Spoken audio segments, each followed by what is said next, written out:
Suspected of planning a bombing here in Southern California. Let's listen in. Myself, then Chief of Police Jim McDonald, Sheriff Robert Luna, and then Chief of Police for Palm Springs Police Department. So without further, I'm going to turn over to the United States Attorney. Thank you. Thank you. Good morning, everyone. I'm Bill Asaley. I'm the head of the U.S. Attorney's Office for the Central District of California. Over the weekend, my office, along with the FBI, arrested members of a far-left, anti-government domestic terror cell who self-identify as the Turtle Island Liberation Front. The individuals were arrested on Friday, December 12th, when the group attempted to construct and detonate IEDs out in the desert. In addition to the arrests, we executed several search warrants throughout the nation. I want to thank our partners at the U.S. Attorney's Office for the Western District of Louisiana, U.S. Attorney Zach Keller, and the U.S. Attorney for the District of Massachusetts, Lee Foley, for providing valuable assistance over the weekend with a very complex and coordinated search warrants that were done. The charges we are announcing today stem from the defendants and their co-conspirators' detailed, coordinated plot to bomb multiple U.S. companies on New Year's Eve. Thankfully, that plot has now been foiled thanks to the hard work of the FBI and the Department of Justice. This investigation was initiated in part due to the September 2025 executive order signed by President Trump to root out left-wing domestic terror organizations in our country, such as Antifa and other radical groups like the Turtle Island Liberation Front. As the president made clear, recent attacks across the country have highlighted the grave threats posed by these far-left domestic terror groups. These threats are sophisticated, organized campaigns of targeted intimidation, radicalization, threats, and violence designed to silence opposing speech, limit political activity, and direct policy outcomes and prevent the proper functioning of a democratic society. In direct response to the President's order, the Attorney General issued a memo to our offices implementing and mobilizing federal law enforcement to prioritize and counter domestic terrorism and political violence investigations. As a result of those directives, we built this case. Both my office and the FBI have invested substantial resources into investigating and charging these organizations. And if anyone does not believe that members of these groups are organized, sophisticated, and extremely violent, let me tell you about the plot in this case. The four defendants are Audrey Carroll, 30 years old. The pictures, I think we have them somewhere. We'll put them up here. Audrey Carroll, 30 years old. Zachary Aaron Page, 32. Dante Gaffield, 24. And Tina Lay, 41. Each from the Los Angeles area. Each is charged with conspiracy and possession of an unregistered destructive device in violation of Title 26, United States Code Section 5861D. We intend to file additional charges in the coming weeks as we finish reviewing the evidence.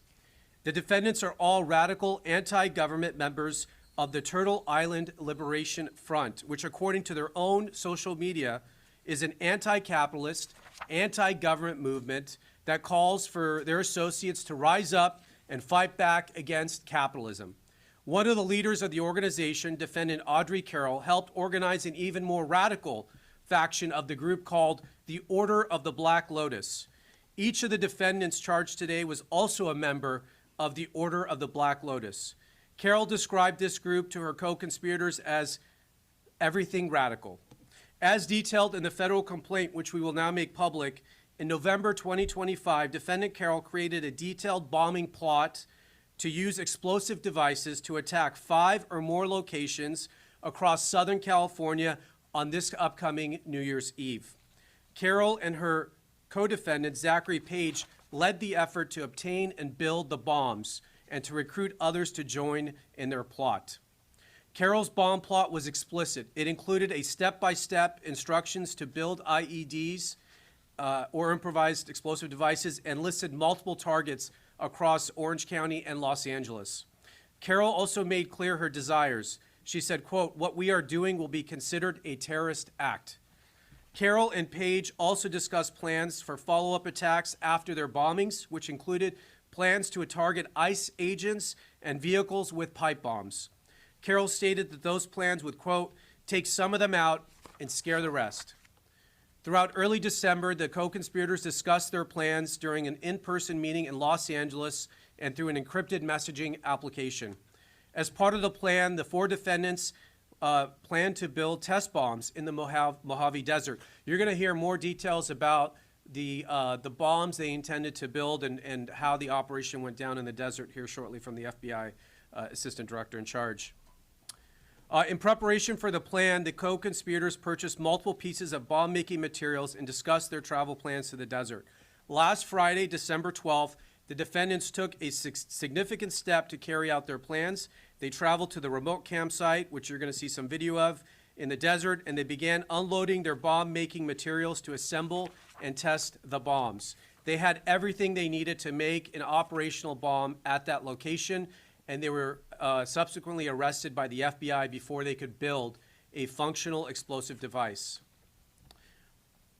Shortly after the defendants were taken into custody, the FBI executed multiple search warrants, including at the defendants' Southern California residence and other locations throughout the country. I'll highlight some of the items found during those searches over the weekend. For example, in Carroll's residence, law enforcement found multiple posters and materials associated with Turtle Island Liberation Front, including posters stating, quote, "Death to America, long live Turtle Island and Palestine," and, quote, "Death to ICE, Turtle Island Liberation Front." In Page's residence, law enforcement found a copy of the detailed bomb attack plan. This case is another reminder about the dangers that radicalized Antifa-like groups pose to public safety and the rule of law. Through the tireless work of our prosecutors in my office and our law enforcement partners, which you will hear from today, we disrupted this terror plot before buildings were demolished or innocent people were killed. But this is not the end of our work.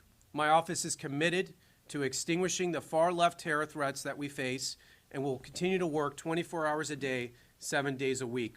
The 4 defendants arrested will make their initial appearance this afternoon at the federal court in downtown Los Angeles.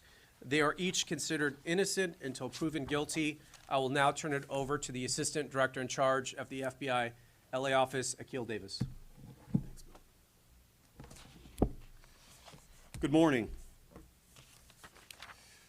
Again, my name is Akil Davis. I'm the Assistant Director in charge of the FBI's Los Angeles Division. As we're all aware, we've had a busy weekend in this country and abroad with bad news incidents one after another. Today, we are announcing a major victory in our collective effort to protect the American people. The FBI's Joint Terrorism Task Force intercepted a scheme by members of a violent extremist group we believed determined to detonate explosives at multiple businesses on New Year's Eve. Last Friday, the FBI arrested 4 of those subjects near 29 Palms in San Bernardino County while they planned and rehearsed their attack. The 4 subjects are members of a radical faction of the Turtle Island Liberation Front, TILF, a violent, homegrown anti-government group. The subject arrested envisioned planting backpacks with improvised explosive devices to be detonated at multiple locations in Southern California, targeting U.S. companies. These bombs were to blow up at the same time on midnight this New Year's Eve. The plan stated that the IEDs would be complex pipe bombs. It included instructions on how to manufacture the bombs and contained guidance on how to avoid leaving evidence behind that could be traced back to them. Our investigation uncovered evidence in that the group would test the explosives in the desert. And we're going to show footage of that here in a second. We learned that the alleged co-conspirators had recently started acquiring precursor chemicals and other items necessary to accomplish this task. In recent days, the alleged co-conspirators discussed plans to travel to the desert on the 12th to detonate the explosives. Knowing this, the FBI's JTTF and the FBI Los Angeles field office staged multiple SWAT teams, special agent bomb technicians, our evidence response team, along with the FBI's elite hostage rescue team in the desert to disrupt this plan before any harm could occur. Because of this, we were able to disrupt their plan. All 4 group members were taken into custody without incident. The TILF Instagram account publicly post content that advocates for violence against United States officials. A recent post called for a revolution and asked for supporters to organize and be ready. The FBI, as you have seen here, can also organize and be ready. We could not have accomplished these arrests without the exceptional assistance from our partners on the Joint Terrorism Task Force. I specifically want to thank the following agencies, as you see up here today: the Los Angeles County Sheriff's Department, the Los Angeles Police Department, the Palm Springs Police Department, along with the San Bernardino County Sheriff's Department. I also want to recognize the following FBI field offices as this investigation crossed the entire country: the New Orleans Division, the Buffalo Division, Indianapolis Division, and the Boston Division, who, as you all know, have had their hands full this weekend. In fact, an additional was arrest by our partners at FBI New Orleans in support of this investigation. I will now turn it over to the Los Angeles Police Chief, Jim McDonald. Well, thank you, and good morning, and we appreciate you being here today. Los Angeles Police Department is proud to stand alongside our federal, state, and local partners today to announce the arrest stemming from a coordinated domestic terror plot. The case underscores the persistent threat posed by extremist groups and individuals, as well as the critical need for law enforcement agencies to remain vigilant in protecting our communities. The successful disruption of this plot is a powerful testament to the strength of our unified response, driven by the collaboration and tireless efforts of the FBI's Joint Terrorism Task Force, along with our allied agencies. Together, we have prevented a potential tragedy and reaffirmed our shared commitment to safeguarding our communities. I want to personally thank the dedicated men and women from every agency involved. Their relentless work over the past several days has ensured that those responsible were apprehended swiftly and safely and without harm to our neighborhoods. Thank you.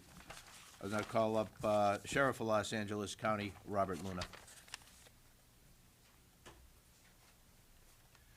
Well, good morning, everybody, and thank you for being here to cover this, what I believe is a very, very important story for our community. This successful operation was a result of quick, proactive investigative work, and I want to emphasize strong collaboration. And ADIC, Akil Davis, mentioned it and gave credit to all the law enforcement here in Southern California. It is better here, it always has been, than anywhere else in the country, and we're very proud to be part of the Joint Terrorism Task Force. For us at the Sheriff's Department, we've been part of it since after 9/11. Their ability to share intelligence across multiple agencies, investigating threats like this one, is second to none anywhere else. The way we coordinate with partner agencies and act quickly was critical to the success of this operation. And like I said before, there's no other area like here in LA County with our partnership that has been here for years with the FBI and LAPD and the other law enforcement agencies around us.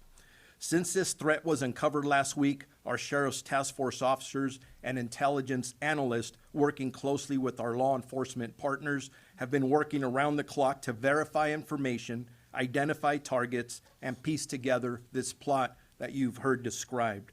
Their strong investigative efforts, sharp situational awareness, and rapid response ensured that this threat was stopped before it ever had a chance to be carried out. I'm incredibly proud of the professionalism and dedication shown by the men and women who worked tirelessly to bring this threat to an end before it could cause harm to anybody in our community.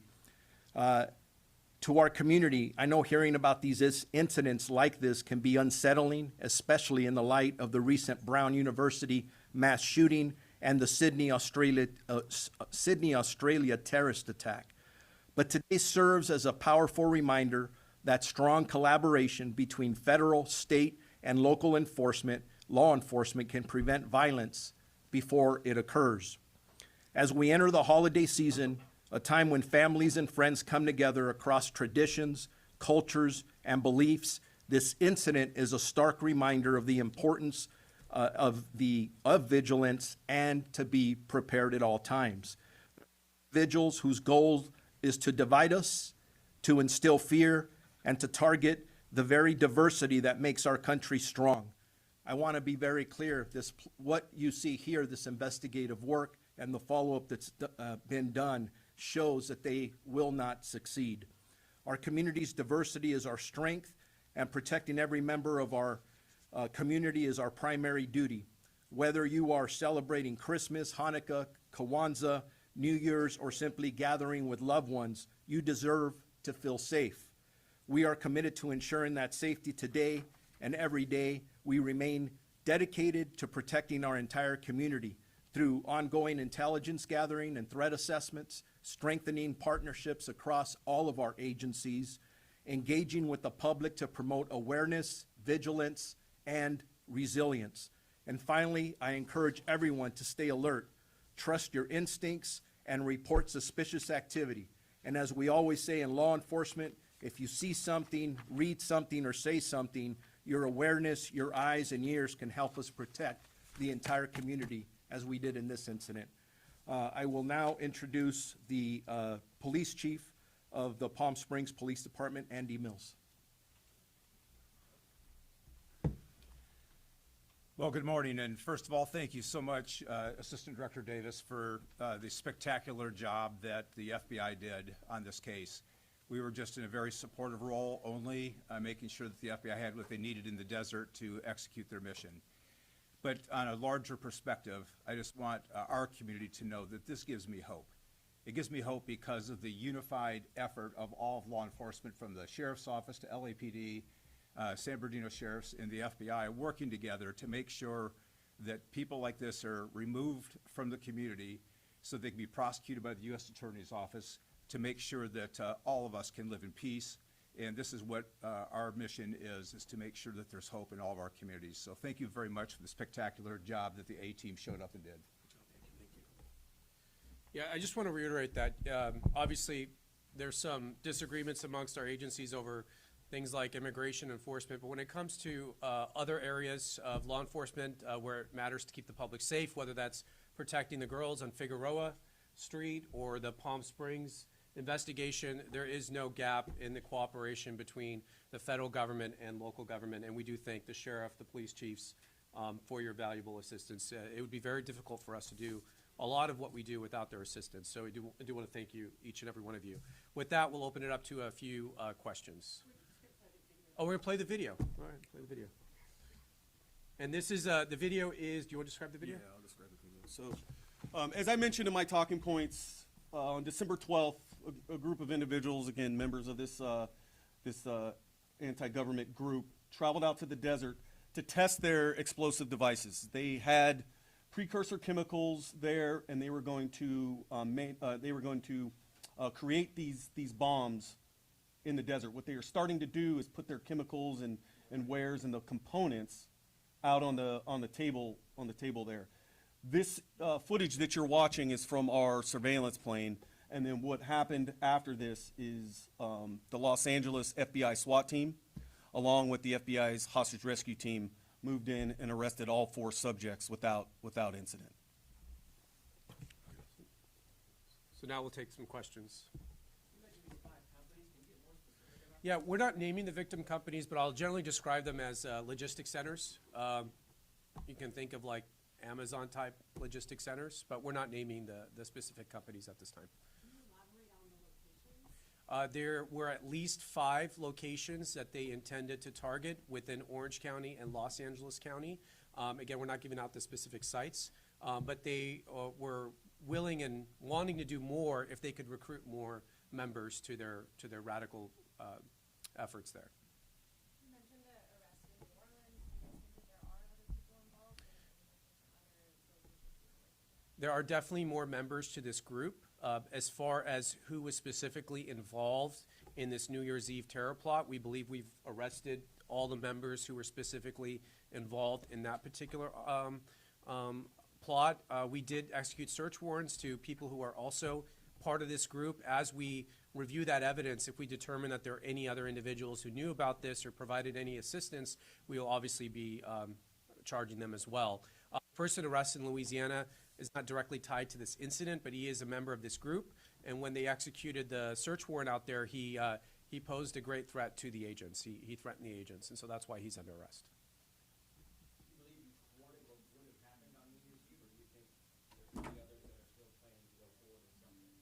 Well, obviously, the FBI has a very robust national security investigators. They look out for domestic terrorism as well as international terrorism. Do you want to talk more about your activities with the Joint Terrorism Task Force? So this investigation is ongoing, as the United States just stated. Members of this group or associates of this group or any collaborators in this group, we are looking at as a result of this investigation. To answer your question, we do believe that we have disrupted this plot for New Year's Eve, but like I said, the investigation is ongoing. As far as, we're always looking. We're always looking for other people who might be plotting or doing this. And let this be a warning. If you can avoid being detected by the FBI or the federal government, if you think you're going to be able to design one of these plots, think again. We have very sophisticated, experienced agents, and we will find you, and we will infiltrate you, and we will arrest you, as we did with this group. They didn't see it coming, and each and every one of them is right now in custody. So we're very proud of the work done by the agents. Yes, any other questions? The names are done, the operations are done. What's the relationship? I'm The name of the operation. Yeah, Oh. just the name. It's just a name. Looks like one of the names is missing from the, people who were arrested, are you able to help that out? Yeah, why is that name off? I think that was a, that's Page. Zachary Aaron Page, 32. Okay. Any other questions? Did you want it? Sure. Yeah, go ahead. Good morning, everybody. It's Captain Mike Bland from Media Relations Division. As I discussed earlier with you guys, the chief has agreed to give you an update on the tragedy at the Reiner family home. Just understand this is based on some updates of the tireless work of our investigators from last night and through the night. We're still at the very early stage of this investigation, but again, Chief's prepared to answer any questions and give you a brief update. Thank you. Thank you. Thank you, Captain Bland. As he said, the information at this stage is still limited, but I'll share what we can. First of all, our hearts go out to the family and friends of the Reiners' tragic incident. Yesterday at December 14th, about 3:40 in the afternoon, LAPD responded to a residence, the residence of Rob and Michelle Reiner, located in West Los Angeles Division. At that location, they found two deceased adults, a male and a female. Through the night, working with the coroner's office, they were able to identify them definitively as Rob and Michelle Reiner. We have our robbery homicide division handling the investigation. They worked throughout the night on this case and were able to take into custody Nick Reiner, a suspect in this case. He was subsequently booked for murder and is being held on $4 million bail. Pretty much that's what I can share at this point, but again, a very, very tragic incident. Can you talk about, I know Deputy Hamilton talked about the search warrant and how important that was because of something inside. Can you talk about where that played a role in this and what you guys needed in order to gain access? Yeah, you know, we use search warrants to be able to further our investigation, as you know, on all of these cases. I wouldn't be in a position to talk specifically about what the object of the search warrant was, but it's a critical piece of our investigations to be able to ensure down the road a prosecution. Thank you all very much. Thank you, everybody. Thank you.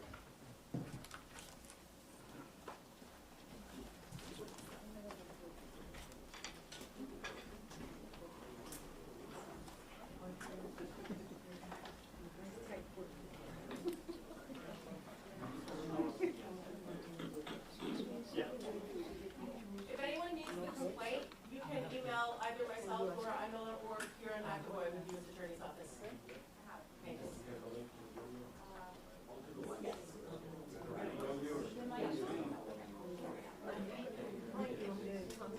Oh, no.